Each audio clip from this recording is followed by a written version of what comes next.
محترم طلباء کرام، السلام علیکم۔ درسی نظامی کورس چینل میں آپ سب کو خوش آمدید۔ اس چینل میں آپ کو ملیں گے ہر درسی کتاب کے مکمل دروس، تو جلدی کیجئے ہمارے چینل کو سبسکرائب کیجئے اور ساتھ میں گھنٹی کی بٹن بھی دبائیے تاکہ ہمارا ہر درس آپ کو بر وقت ملے۔ اللہ تعالی ہم سب کو سننے، سمجھنے، عمل کرنے اور اخلاص کی توفیق عطا فرمائے، آمین یا رب العالمین۔ تو آئیے سنتے ہیں آج کا درس۔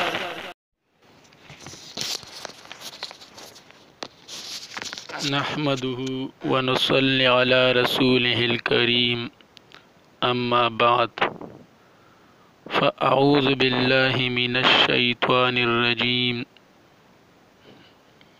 بسم اللہ الرحمن الرحیم۔ والثالث طہارۃ المکان الذی یصلی فیہ،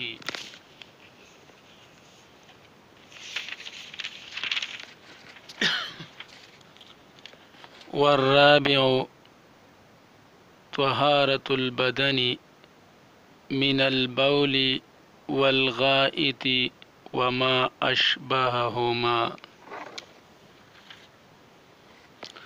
محترم طلباء کرام، شرائط نماز کا بیان چل رہا تھا۔ 2 شروط کا بیان ہو چکا، اب تیسری شرط کا بیان ہے۔ پہلی شرط وضو کا ہونا، وضو کرنا۔ نماز کی پہلی شرط یہ ہے کہ نماز پڑھنے والا باوضو ہو۔ دوسری شرط یہ ہے کہ اس کے کپڑے پاک صاف ہو، صاف ستھرے ہو، اس پر کسی قسم کی نجاست نہ ہو۔ اور اب تیسری شرط کا بیان ہے۔ والثالث، اور نماز کی تیسری شرط طہارۃ المکان، مکان کا پاک ہونا ہے، جگہ کا پاک ہونا ہے۔ الذی، اس جگہ کا، یصلی فیہ، جس میں نماز پڑھی جاتی ہے۔ یعنی آپ نے جس جگہ پر نماز پڑھنی ہے اس جگہ کا صاف ستھرا ہونا اور ہر قسم کی نجاست سے پاک ہونا ضروری ہے۔ اگر وہ جگہ پاک نہ ہو، نجس ہو، تو پھر وہاں پر نماز پڑھنا درست نہیں ہے۔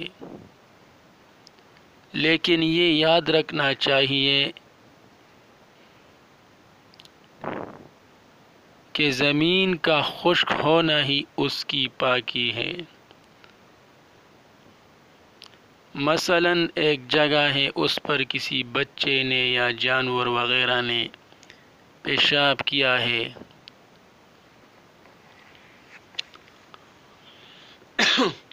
اور وہ خشک ہو گئی، تو اب وہ جگہ پاک ہے اور اس پر نماز پڑھنا درست ہے۔ لیکن اگر وہ ابھی تک خشک نہیں ہوئی ہے تو پھر اس جگہ پر نماز پڑھنا درست نہیں ہے۔ تو نماز کی تیسری شرط ہے جگہ کا پاک ہونا۔ جس جگہ پر آپ نے نماز پڑھنی ہے وہ پاک ہو، صاف ستھرا ہو۔ والرابع،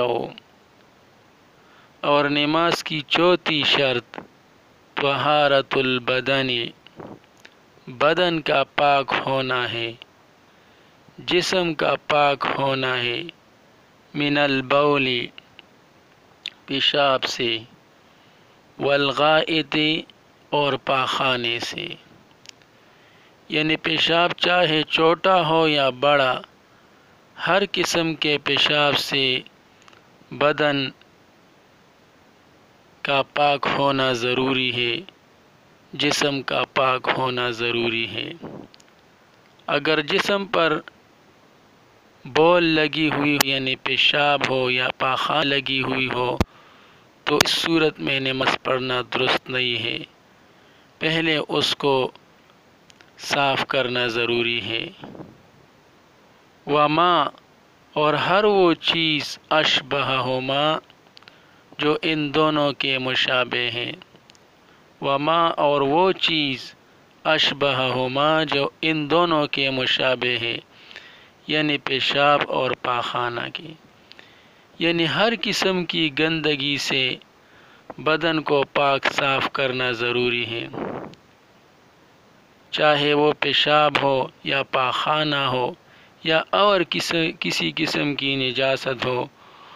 ان تمام قسم کی نجاستوں سے بدن کا پاک صاف ہونا ضروری ہے، ورنہ بدن پر نجاست لگی ہوئی ہو تو پھر نماز پڑھنا درست نہیں ہے۔